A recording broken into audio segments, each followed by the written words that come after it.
Yo, what is going on YouTube? My name is of course Catmanjoe and welcome back everybody to another brand new video on the channel, guys. Today of course we are back on some Minecraft, and today, ladies and gentlemen, a brand new Minecraft Bedrock Edition beta has just been released to the entire Bedrock Edition beta, I guess, community, if that's what you want to call yourselves. I'm not too sure.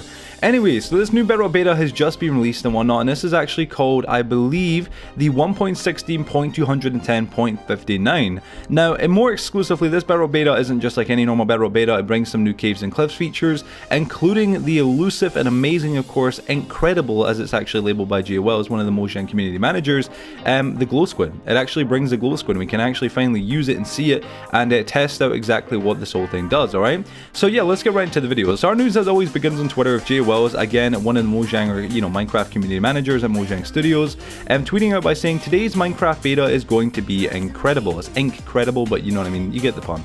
Alright, check out the changelog at feedback.minecraft.net/. Send us your glowing feedback at aka.ms/cavescliffsfeedback, of course, and your bug reports at bugs.mojang.com. Now, following the link itself, it takes us to the Minecraft feedback, obviously, website, where it says please read before participating in the betas, all that kind of jazz. We already know this, folks. You're not new to this, I'm sure of it, so don't worry, we don't need to read that, right? Let's continue on from there to the actual main things. Anyway, new experimental features. Now, this is a part that I'm sure you're all going to be very excited for. In this week's beta, we have some new, or some more exciting new caves and cliffs features that are accessible by enabling the experimental features toggle on your worlds. You can find out more about using the toggle at aka.ms/experimental or Minecraft or MC experimental toggle sorry. Please remember, if these features are not yet complete, as they are a work in progress, you can leave us your feedback for these features in the threads at aka.ms/cavescliffsfeedback and search and reports. I'm guessing report, not reports. I'm not too sure why they do this, or why they don't double check this whenever they're writing this out. And search and reports any new bugs you may encounter at bugs.mojang.com. There we go. Alright, and as you can see right there, of course, the actual elusive and gorgeous glow squid. Alright, so the glow squid looks incredible, but obviously, of course, there's a little bit more to it now here. So we got it right now. We can go into the glow squid area. Glow squid do not spawn naturally in the world yet, but can be spawned using a spawn egg. When killed, glow squid will drop glow ink sacks, which, yeah, I'm sure a lot of you couldn't have guessed that, obviously. Glow item frame. Craft a glow item frame by combining a glow ink sack with an item frame and a crafting table. Any item in a glow item frame is perfectly illuminated even at night. Now, I believe we kind of get to see this, if I fling up the folder right here right now, and we kind of get to see this, awesome, item frame that's glowing thing in the actual, I guess, post from JWells, obviously, when he announced his actual new Minecraft Bedrock Beta. But if you really look at it, it doesn't really look like, to me at least, it doesn't really look like it's actually glowing. I mean, I might be wrong here. I've got two different screens here, but from my point of view, it doesn't really look like it's glowing at all, honestly. And if it is, it's very faint. I mean, it's not really, that heavily, I guess, easy to be seen. I don't really know. There's not really much of a huge difference from my point of view between a normal item frame and a glow item frame, but maybe it's just actually near comparison side by side. I'm guessing they do obviously make a significant difference when they glow, but again, I personally don't see it in general. But still, an awesome new feature and whatnot. It actually gives glow squids an actual, I guess, a reason to exist, which even more better, you know what I'm saying? Anyway, let's head down from here right now.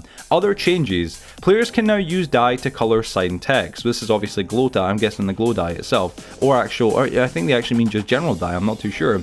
Use a glow ink sac on signs to make the text glow. Use a regular ink sac to remove the glow effect. Gray tracing, and may I just add here before we continue on, I know I do this quite a lot, I kind of pander on things, but being able to dye text on a sign, it's a cool feature, but I feel like it kind of dilutes and kind of almost removes something, which is the ampersand feature. For anybody who doesn't already know, you can use an ampersand. It's this little weird symbol, but you can use that with an actual certain digit, like A, B, C, capital A, capital A, capital B, capital C, 1, 2, 3 numbers, etc. Different kinds of combinations, and that's how you can change the text on a sign to any sort of color. However, when you do it, you have to obviously put in the right you have to put on obviously the right characters in the very beginning for it to work. But having this here, I feel like it kind of just totally and utterly removes that entire thing. You know what I'm saying? Kind of, there we go. It's my right hand, you know what I'm saying? There we go, got it there. But yeah, I feel like it kind of just destroys and removes that almost, which I'm not really a big fan of. I feel like it's not something that's kind of needed or useful. I feel like they're just trying to kind of like give more reasons to, I guess, I know, accept this as a really good kind of new feature when it really doesn't seem that much of a big difference. Anyway, ray tracing. As of version 1.16.200, ray tracing is now available on Windows 10 devices with compatible hardware. If you were enrolled in the RTX beta, you are now enrolled in the standard Minecraft beta and will continue to receive the latest beta version, including ray tracing features. Moving on from there, we go bug fixes, accessibility. Excuse me.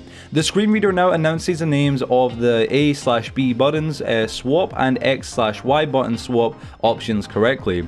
Fixed an issue where the screen reader would intermittently, I'm not too sure, fail to announce some button names. Performance and stability. Fixed a number of crashes that could occur during gameplay. Fixed a crash that could occur when leaving a world. Fixed a crash that occasionally occurred on dedicated servers around villagers. Fixed a crashing issue related to corrupted biomes during world load for various marketplace worlds. General, this is actual general fixes. Command blocks no longer censor numbers, which, thank God, you know what I'm saying, because a lot of commands weren't actually working correctly with this and it was a real pain in the butt. Fixed inability to resume mining with touch controls after being interrupted. Fixed an issue where crafting a bed with a recipe book unlocked the change of sheets trophy, which, what a sin, you know what I'm saying. Minecraft now properly update their, Minecarts now properly update their effects, looping sound, player coordinates when the minecart is not being rendered for the rider. Fixed skin preview navigation when using a controller. Fixed arrow getting stuck in the air after hitting a player with high latency. Fixed template tabs overlapping and create new menu. Fixed missing incompatible button on the marketplace inventory screen. Fixed an issue that allowed in-game patch notes to show more than once, which I've actually personally experienced, which is kind of nice to see getting fixed. So yeah, at least I won't see this for a little while, but it's nice to be, seeing it getting fixed. Fix some interface issues when scrolling or with scrolling and clearing some filters. Filters.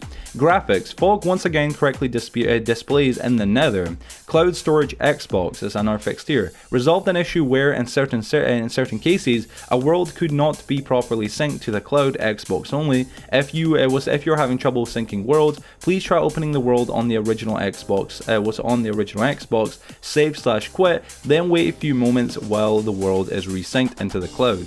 Technical fixes and changes. Fixed an issue where with animating structures when chunks were unloaded and the animation not continuing.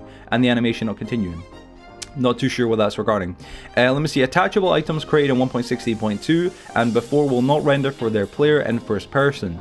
Attached items created after 1.16.2 will render for their player in first person unless they are armor. Again, I've got no clue what this even means personally. But we're almost done here. Custom blocks can now only custom blocks now can only drop default state when broken, even with silk touch. Fixed validation of render_offset as string and components from item JSON scheme. Let me see right here. This is again all command stuff, I'm guessing. The /schedule command will once again execute from the entity if it was the entity originated from if the area was already unloaded or already loaded. Bedrock dedicated server. On server side, added protection from semicolon used in server name parameter and server.properties config file. Is any of this even necessary on client side? This is all this is all rubbish. Anyway, so that is legitimately everything for this Bedrock beta. This stuff here about the Bedrock dedicated server, this really isn't important. This isn't even honestly actually that, I guess this doesn't even affect anybody watching this video. I can almost guarantee it. So yeah, but yeah, everybody, that is everything for this Bedrock beta, and that's everything that's been fixed in this Bedrock beta. There really isn't, that much in general as per usual. Whenever it comes to Bedrock betas, I mean, when you release one a week, obviously there's not really much getting fixed. But I mean, it's not too bad seeing the glow squid. Obviously, it's nice to actually see that as a caves and cliffs feature is finally out, and being able to actually add glow item frames to the game, which is kind of weird but kind of cool. Having text on signs being able to get glow, being able to make that glow, or having item frames that glow, it's kind of cool. But I really hope that they kind of work upon it, because right now from the photo that I did see, which I believe was a glow item frame, I would think it would be, it just doesn't seem like it really actually is growing, glowing. Just from my own opinion. Again, it's entirely opinionated. Maybe I'm, wrong or something. I mean, whatever. But I just don't see it as it's glowing. It looks like just an average, iron frame. But maybe it's because underwater, or maybe it's because I'm not looking at it beside another one. I'm not too sure. But yeah, everybody, that is the end of today's video. Hope you all went to enjoy. Obviously, it was a bit of a small Bedrock Beta. It's not too bad as per usual, but not really much not much sustenance inside of it. And we got some more videos coming soon, guys. I got some great content coming up this weekend, so stay tuned for that. Especially tomorrow, some really funny and awesome stuff. But yeah, everybody, I hope you all enjoyed today's video. If you did, please be sure to go smack like on it, drop a like on it, drop kick a like on it, whatever you want to do. Be sure to subscribe if you haven't already, of course, help us reach our goal of 50,000 subscribers. And yeah, everybody, thank you all so much for watching today's video. See you all in the next one. Have a fantastic day now wherever you all are. And yeah, everybody, peace out.